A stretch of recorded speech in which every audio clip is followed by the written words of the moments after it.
আসসালামু আলাইকুম। কেন ডাক্তাররা বলতেছে টুথপেস্ট ইউজ করলে ক্যান্সার হবে? এই দেখেন, 2 টাকা বেশি গেলেও সেন্সোডাইন ইউজ করবেন। সেন্সোডাইন এটা কিন্তু দামি, দামি হলেও এটা ইউজ করবেন, নর্মালগুলো ইউজ করবেন না। কেন আমি দেখাইতেছি। এই দেখেন, এই এই কেমিক্যালটার কারণে এই দেখেন সোডিয়াম লোরিয়াল সালফেট, এই যে সোডিয়াম লোরিয়াল সালফেট, এই কেমিক্যালটা এখানে নেই, এই যে এটার মধ্যে নেই।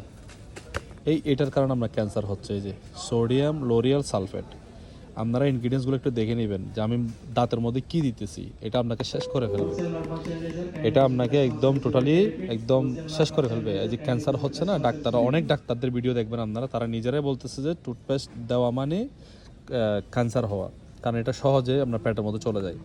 আর আপনি যদি সেন্সোডাইন ইউজ করেন, সেন্সোডাইনের মধ্যে এই কেমিক্যালটা নাই, যার কারণে এটা আপনার জন্য সেফ। কিন্তু এই যে এখানে আদার যেগুলো আছে, কোলগেট মোলগেট বক্কর চক্কর আর কি, যাকে আমি নাম দেখাইতেছি না, হ্যাঁ, তো এগুলো ইউজ করবেন না, এটা ইউজ করবেন, সেন্সোডাইন ইউজ করবেন।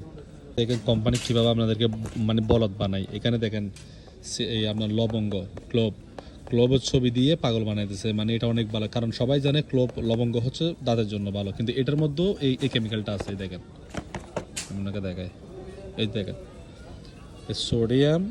সোডিয়াম লোরিয়াল সালফেট এটার মধ্যে আছে। এটাও আপনার জন্য সেফ না। এরকম এই ছবিগুলো দেখে পাগল হয়ে যায় না, ঠিক আছে? এটা আমরা বুঝি না আসলে।